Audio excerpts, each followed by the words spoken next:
Mining, Raghava constructions భూముల ఆక్రమణ, stone crusher, కోట్ల అవినీతి అని అటు ప్రతిపక్ష బీఆర్ఎస్ ఇటు అధికార కాంగ్రెస్ అసెంబ్లీలో పొట్టులో లియేసిండ్రు. మంత్రి పొంగులేటి శ్రీనివాసరెడ్డి సార్ కొడుకు భార్య భాగమై ఉన్న కంపెనీలు తెలంగాణ భూములను ఆక్రమించుకునే ఉపాయం చేస్తున్నదని బాగానే లొల్లి చేసిండ్రు. ఆ లొల్లి అసెంబ్లీ వరకే అనుకున్నాం కానీ మంత్రి పొంగులేటి పొగబెట్టినట్టు మాట్లాడే వరకు మాజీ మంత్రి హరీష్ రావు సారు అదే ముచ్చట మీద మళ్ళీ మాట్లాడారు. అదేందో ఒకసారి ఆలోచించుదాం పార్. నువ్వు పొగరు తగ్గించుకో, పొగరు లేటి ఇంకా చాలా ఉన్నాయి నీ విషయాలు బయటకు రావాల్సినాయి. శాసనసభలో మరి నువ్వు ఎందుకు లేచి మాట్లాడలే? నువ్వు ఉన్నావు కదా అక్కడనే. నీ ముఖ్యమంత్రి గారు లేచి ఇది ప్రతిపక్షం దొరకవట్లే, ఈ దొంగతనం మేమే దొరకబట్టినాం, ఈ దొంగతనాన్ని మేమే నోటీసులు ఇచ్చినాం, మేమే పెనాల్టీలు వేసినామని నీ ముఖ్యమంత్రి చెప్తుంటే నువ్వు పక్కనే కూర్చున్నావు కదా. ఇది నాది కాదు అని అసెంబ్లీలో నువ్వు ఎందుకు లేచి నిలబడి చెప్పలేదు?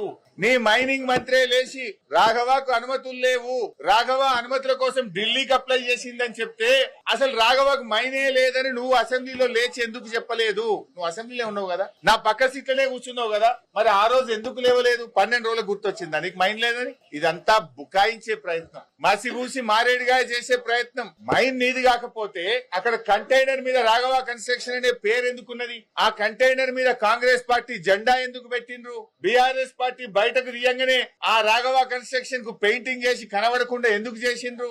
కాంగ్రెస్ పార్టీ జెండా ఎందుకు పీకేసిందో సమాధానం చెప్పాలి కదా నువ్వు. ఇక చెప్పు మంత్రి పొంగులేటి శ్రీనివాసరెడ్డి సారు.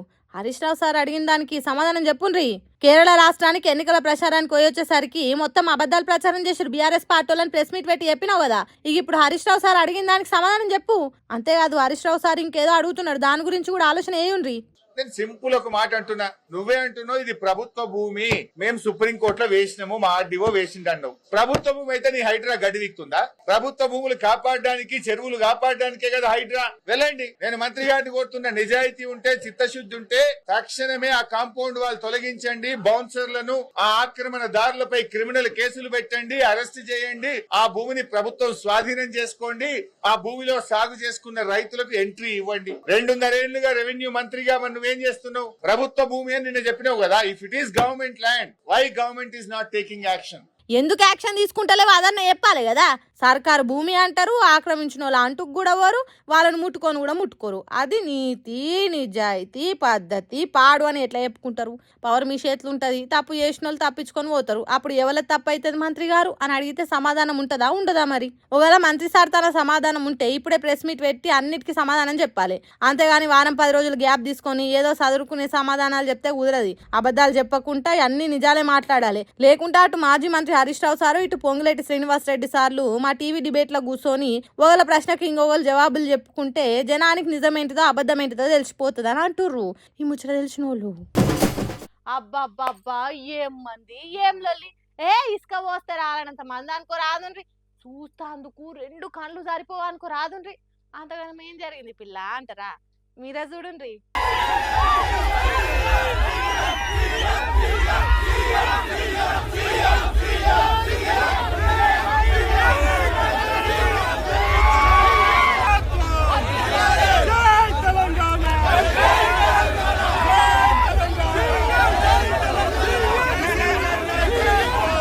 రెండు కళ్ళు కావు కదా, 1000 కళ్ళైనా సరిపోవు అన్నట్టే గులాబీ బల్గము జీవన్ రెడ్డి సార్ ఇంటికి వచ్చింది. కేటీఆర్ సారు జగిత్యాలలో అడుగు పెట్టుడు, జీవన్ రెడ్డి సారు ఆకిట్లకు చేరుడు, వాళ్ళిద్దరు ఎదురుబడి కావులు ఇచ్చుకునుడు జరుగుతుంటే చిన్నగా ఉంటుంది ఆ సీను. బాహుబలి సినిమాలో ఇంటర్వెల్ సీన్ను మించిపోయింది అనుకోరాదుండ్రి. కచ్చగట్టి జీవన్ రెడ్డిని కాంగ్రెస్ పార్టీలు దూరం పెట్టిండ్రు. కావాలని బీఆర్ఎస్ పార్టీ ఎమ్మెల్యే సంజయ్ని కాంగ్రెస్ పార్టీలకు తీసుకున్నారు. అదంతా ఒడిసిన ముచ్చట కానీ ఇప్పుడు బీఆర్ఎస్ పార్టీ వంతు, జీవన్ రెడ్డి సారు వంతు వచ్చింది. ఇక ఊకుంటారా? వాళ్ళకైనా ఫ్లేట్ ఫిరాయించుడొచ్చు, వాళ్ళకైనా వచ్చు రాజకీయం చేసుడు. ఇక చూసుకుందాం పట్టుండి అన్నట్టు బీఆర్ఎస్ పార్టీ బలగం ఇంటికి వస్తే సంబరంగా చేతులు కలిపిండు జీవన్ రెడ్డి సారు. కేటీఆర్ ఇంటికి రాగానే శాలువ కప్పి స్వాగతం పలికిండు, కడుపార కావులు ఇచ్చుకున్నాడు. ఇంట్లోకి చేరుకున్న తర్వాత గులాబీ పువ్వుల గుత్తి చేతిలో పెట్టి గులాబీ రంగు శాలువ కప్పిండు జీవన్ రెడ్డి సార్కు కేటీఆర్ సారు. తర్వాత కూర్చొని మాట్లాడుకుంటా కేసీఆర్ సీఎం అయిన కొత్తలా జీవన్ రెడ్డిని ఏ తీరుగా చూసిండో కేటీఆర్ యాద్ చేసుకుండు. జగిత్యాల ప్రజల తరపున నేను ఒకటి మిమ్మల్ని అడగదలుచుకున్నా అని చెప్పి, వారు చాలా చిన్నది, ఒక బోర్నపల్లి అనే గ్రామానికి సంబంధించి ఒక బ్రిడ్జ్ కావాలా, వెంటనే నాకు శాంక్షన్ కావాలని ఒక మాట చిన్నగా అడిగినాను. మేమందరం చూస్తా ఉన్నాం, అప్పుడే మేము కొత్తగా మంత్రులైనా చూస్తా ఉన్నాం కేసీఆర్ గారు ఎట్లా స్పందిస్తారు, ఎట్లా రియాక్ట్ అవుతారు. సాధారణంగా దాట వేయొచ్చు, చెప్పొచ్చు చూస్తాను అని చెప్పొచ్చు, పరిశీలిస్తాను అని చెప్పొచ్చు. కానీ జీవన్ రెడ్డి గారి మీద ఉన్న గౌరవం, వారి మీద ఉన్న ప్రేమ ఎట్లాంటిది అంటే క్షణంలోనే వెంటనే అక్కడే శాంక్షన్ చేసి 75 కోట్ల బ్రిడ్జ్ ని అక్కడికక్కడే కరీంనగర్ ఉమ్మడి జిల్లాలో ఇచ్చిన మొట్టమొదటి శాంక్షన్ కేసీఆర్ గారు ఆ రోజు జీవన్ రెడ్డి గారి కోరిక మేరకు, వారి విజ్ఞప్తి మేరకు ఇచ్చిన ఆ బ్రిడ్జ్. అట్లనే కాంగ్రెస్ పార్టీని మర్చిపోయి గులాబీ కండువా కప్పుకోవాలి, కప్పుకుంటాడనే నమ్మకం మాకు ఖచ్చితంగా ఉన్నది అన్నట్టు చెప్పిండు. మాకైతే సంపూర్ణమైన విశ్వాసం ఉంది. వారిని నేను కేసీఆర్ గారి తరఫున పార్టీలోకి ఆహ్వానించడానికి ఇక్కడికి వచ్చినాను. వారు సానుకూలంగా స్పందించారు. మాకు కేసీఆర్ గారితో నాకు వ్యక్తిగతంగా కూడా చాలా అనుబంధం ఉంది. కానీ మీరందరూ వచ్చారు, ఆహ్వానించారు, సంతోషం. కానీ ఒకసారి నేను కేసీఆర్ గారిని కూడా కలిసి ఈ రాబోయే 2-3 రోజుల్లో నేను నా నిర్ణయం తప్పకుండా చెప్తానని చెప్పి జీవన్ రెడ్డి గారు చెప్పారు. చాలా సంతోషం. నేను వారిని కోరేది ఒకటే, ఈ రాష్ట్రంలో రైతులు, ఈ రాష్ట్రంలో పేదలు తిరిగి వారి మొహంలో చిరునవ్వు రావాలి అంటే కేసీఆర్ గారు ముఖ్యమంత్రి కావాల్సిందే. తిరిగి మళ్ళీ కేసీఆర్ గారు బాధ్యతలు చేపట్టాల్సిందే, తెలంగాణను పట్టాలు ఎక్కించాల్సిందే. అందుకే వారి సహకారాన్ని నేను కోరుతా ఉన్నాను. చేడతాడు సార్, బీఆర్ఎస్ పార్టీలో చేరేటోడు కాకుంటే మిమ్మల్ని ఇంటి దాకా ఎందుకు పిలుచుకుంటాడు, గుండెలకు ఎందుకు అద్దుకుంటాడు? చల్లకచ్చి ముంతదాసుడైంది కానీ గులాబీ కండువా కప్పుకున్నట్టే గాని ఆ కండువా ఏదో కేసీఆర్ చేత కప్పించుకొని రేపు సర్కార్ వచ్చినాక ఎసొంటి పదవులు ఇస్తారా అనే మాట తీసుకున్నాక షేరికైతే కులం జడ్డ సుఖం దక్కినట్టు అవుతుందని వెనక ముందు ఆలోచన చేస్తున్నట్టున్నది.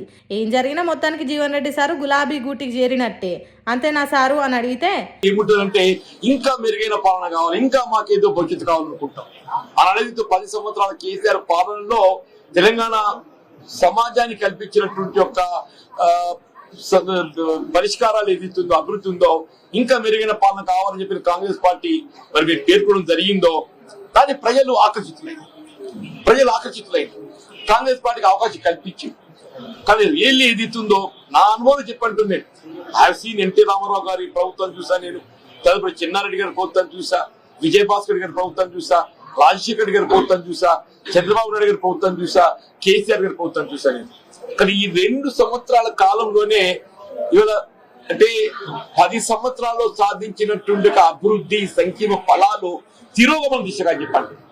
కేసీఆర్ గారు ఏ ఉద్యమ నేతగా తెలంగాణ రాష్ట్రాన్ని సాధించడానికి వారు ఉద్యమించిండ్రో వారి సాధారణంగా తెలంగాణ రాష్ట్ర భవిష్యత్తు నిర్మాణానికి 10 సంవత్సరాలు కృషి చేస్తే అది 2 సంవత్సరాల్లో తిరుగుమన చర్యగా అట్లనట.